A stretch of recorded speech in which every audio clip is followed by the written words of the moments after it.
les vidéos précédentes, on a commencé à s'intéresser aux tangentes de la courbe d'une fonction. Pourquoi? Regardez sur le dessin.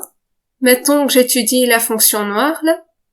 Si je m'intéresse à ce qui se passe autour du point orange, le point d'abscisse A, vous voyez qu'en fait, je pourrais aussi bien m'intéresser à la droite rose parce que autour de ce point-là, elle ressemble quand même très fort à la courbe noire. Quel est l'intérêt de travailler avec une droite? C'est une équation beaucoup plus simple. C'est un objet qu'on connaît extrêmement bien, la droite. Donc on a intérêt comme ça à étudier les tangentes en chaque point. Alors c'est une droite, elle a donc une pente. Cette pente, on la connaît en théorie, c'est le nombre dérivé de la fonction qu'on étudie, donc celle qui est représentée par la courbe noire, en x égale a. Si je m'étais mise ici, évidemment la tangente ça aurait été une droite différente.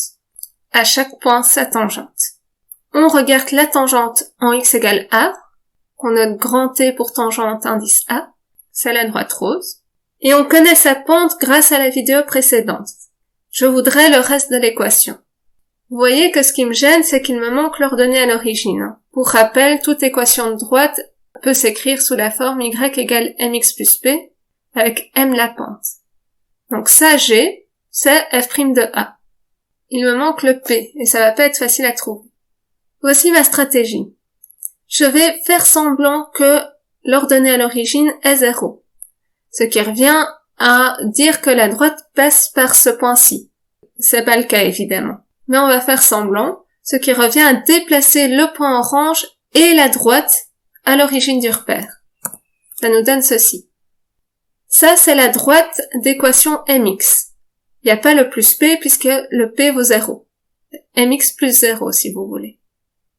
Quel trajet dois-je faire pour récupérer la droite que j'avais à l'origine, celle qui m'intéressait, la tangente à la courbe? Eh bien, il faudrait que je déplace mon point orange et la droite qu'il porte, ici et puis ici. Ce qui revient à opérer une translation horizontale suivie d'une translation verticale, et ça, vous savez l'effet que ça a sur l'expression analytique. Première opération, translation horizontale de A unité vers la droite. Ceci revient à remplacer le x de l'expression analytique par x moins a. Notre point orange est là, la droite qu'il porte est ici. Et puis, pour récupérer la droite qu'on avait, celle qui nous intéresse, il suffit de remonter cette droite bleue, ce qui revient à faire une translation verticale de hauteur f de a. Pourquoi f de a? Cette courbe-là, c'est la courbe de la fonction f. Donc si mon point il est d'abscisse a, ce qui revient à dire que son x est égal à a, son y est égal à f de a, forcément.